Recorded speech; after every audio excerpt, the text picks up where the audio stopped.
it's really sort of, you know, when we do these kind of demonstrations kind of thing, we often do them for stuff that, you know, you think, oh yes, that's easy, and I could do that, you know, nice and simple. Oh, it's black. No, it's nice. You see that? Now, can you see all the caramelization around the outside there? Is it clear or not clear? Come on. You need a pair of binoculars, is what you need.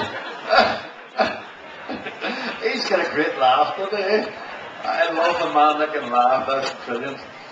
So, for me, one of the joys of tarte tatin is this sort of caramelization that you get around the outside. Remember how much butter and sugar I put in there, and then there was a little bit of lemon juice?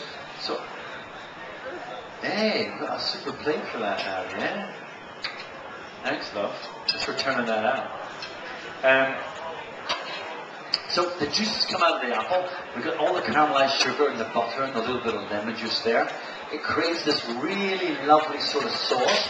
We took the pastry down around the outside. So the pastry is cooking in this bubbling caramel. And for me, the best part of tarte tatin is the crispy caramelized pastry on the outside. That's what I really love. So if you're having a dinner party, what you want to do is to cook it ahead to this stage. Yeah? So in the early afternoon, you would cook it, or late afternoon, or 6 o'clock, or whatever. You would cook it to this stage. Because it's always better if it rests. Because what's going to happen, I'm going to turn this out soon, but what will happen is that the juices are quite liquid because they're really quite hot. So the juices will then fall back down into the pastry and make it slightly soggy. You get what I mean? The juice is quite viscous, quite a lot of movement in them. But as we let it sit and as it cools down, what happens is the pectin in the apples and the caramel cooling down thickens. So the juices go back into the apple, the pectin gets more solid. And so all you need to do is warm it slightly so it's going to release from the pan. And then when you turn it out, not as much juice comes back down into the pastry to make it soggy. So not only do you get a beautiful, more even color when you let it rest, but you will also get a better result from your pastry crust because the juices are not going down into it and making it soggy. You can tell I like my tarte tatins because I'm all of this sort of perfection type thing.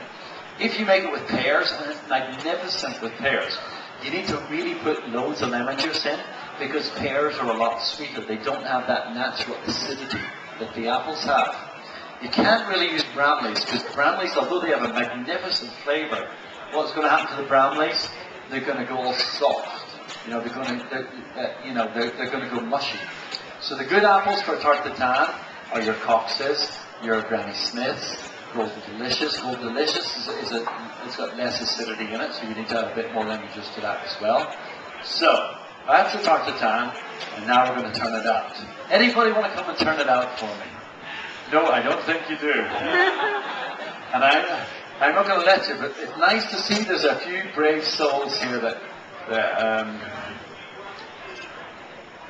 one of the reasons I'm not going to let you do it is because the caramel is quite liquid here. And if I burn myself, it's only my own fault. Okay? So the trick is, hand on the bottom of the plate, turn it over very quickly, so that nothing... Then, thank goodness it's a Sunday. Dear Lord, I'd like to thank you for this time to be Darlington. Please let my tarte tatin come out beautifully. Because sometimes it sticks to the bottom.